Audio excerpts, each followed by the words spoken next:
سلام علیکم عزیز، اینجا سلامت خانواده سر باشه. در شب چی میگن شب قدر بعد که به شما مثال بیارم نگه که خش تعریف که سری کارون که در شب قدر وقتی که من میشینم مو در چیزی نگی میکنیم چی میگن ملاسی میگن رنگی چی میگن ابشی برای پشتی دیور هم گپور رو میفهمیم. و این وقتی که دو کدیسم نماز خوندیسم یک کی بود که همسایه و یه نمون موزیک رو بلند کرد که ساعتی 2 شب موزیک. بعد نمازخوانی اول کردم بس کردم و چی کردم دو کردم تلاوت قرآن کردم که مثلا در نماز در پشت دیوار آخه پشت دیوار این دیوار پشت دیوار موزیک سه خرسانه کسی ما در طرف دیوار بگیم خداوند عبادت کردیم. بعد سه تا کردم خاموش کردم در طوری که نشستم و کردم با تسبیح گرفتم با دستم قدی ذکر کردن گرفتم با تسبیح گرفتم که حساب زودتر کنم دعا کردم که همین چراغ خاموش کردم که ببینم که چیز لامپочка روشنی کردیسه کمتر رحمت خداوند ببینید روشنی چراغ پیدا شد. بعد وقتی که خرابی از سری خراب شدم روشنی چراغ تایخت خاموش دگانی چراغ مو وقتی که خاموش میکنید چراغ باید باشه کلی خاموشه یک تا لامپочкаш روشنی کردن گرفت رحمت خداوند نگم. بعد دخترچم قدر نشده بودیم دو کایز بودیم باشه جان گو بی چراغ نمیمره گفتم رحمت خداوند که مو دو کایزیم.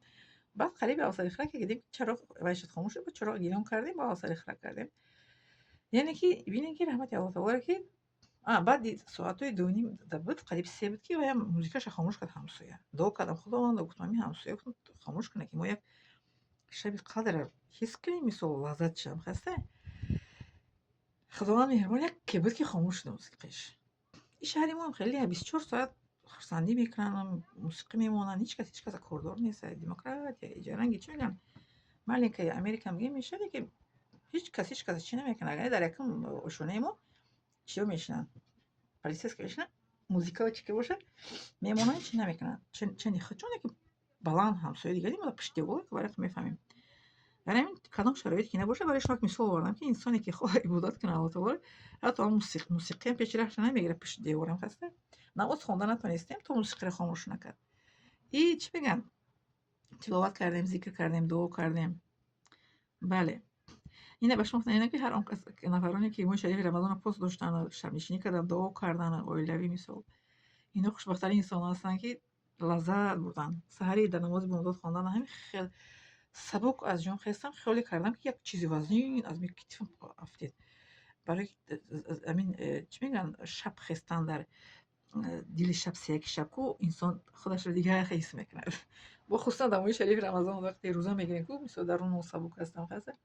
با امام هم مثلا این چی میشه با قوت میشه انسان. من یک از تجربه شما گفته ایستادم که خودم به شما گفته ایستادم که وقتی انسان نماز شب میخواند در نیمه شب ذکر میکند که خودش رو تمام دیگه حس میکند همین سبک خودتون حس میکنید همین خرسند همین خوشحال یه خرسندی میاد که خرسندی رو خیلی انسان گفته نمیتونه چه خرسند از مثلا تصور کرده نمیتونه شما حتی من با شما بگم شما وقتی که میتونید تصور کرده وقتی که شما همین گونه از سرتون گذشتگی باشد شب نشینی کرده باشین تهجد خونده باشین ذکر کرده باشین همسایتون در پشت دیوارتون موسیقی مونده باشه شما ذکر قدید شته باشین پیش خداوند روز نیاز کرده پس شما حس میکنین میگن که شوینه که بعد مونن دیدن لیکن من یکم بار در حیاتم خیلی شده در او حکومت دیگه بدیم خیلی نه در اوجا تو ساعت 11 رو وای میکردن با سری خسته بخش میپرسن که ما شما خب روی نمونیم تو ساعت 11 دو طرف چی نمیکنن لیکن یکم بار در حیاتم خیلی شد که تا ساعت 2:30 قریب 3 شب خیلی موسیقی баланд монда бо киное монда тамошо кардааст баланд овозшон нест я ҳамсоя онами 6 сол шуд дар ҷай фақат моро ғам метия якам ҳамсояи пайғамбар масалан яҳудӣ буд ки ба охир имон овар як каме мумкин дар охир имон меорад иншоалло дуо кунед бисёр моро ғам метия азият метия медонӣ ки моҳи шарифи рамазоне медонанд ино ки мо рӯза мегирем барое ки дар доми мо тоҷико ӯзбеко мусулмонон бисёранд ба ҳамин хел кард як раҳмати худованда ки бо мо ба ҳаминам мо шаби қадрро чӣ накардем аз даст надодем ки хай намешавад гӯям не хоб равем не инсоне ки пост медорад ку хоб аз сараш мепарад ман аз худам ба шумо гуфтаистам ки вақте ки ман ният кунам ки мисол шаб мешинам ку мисол шаби қадр хоб аз сарам мепарад мешинам баъд дуо карда бо хоб худаш меояд ба раҳмати аллоҳ таоло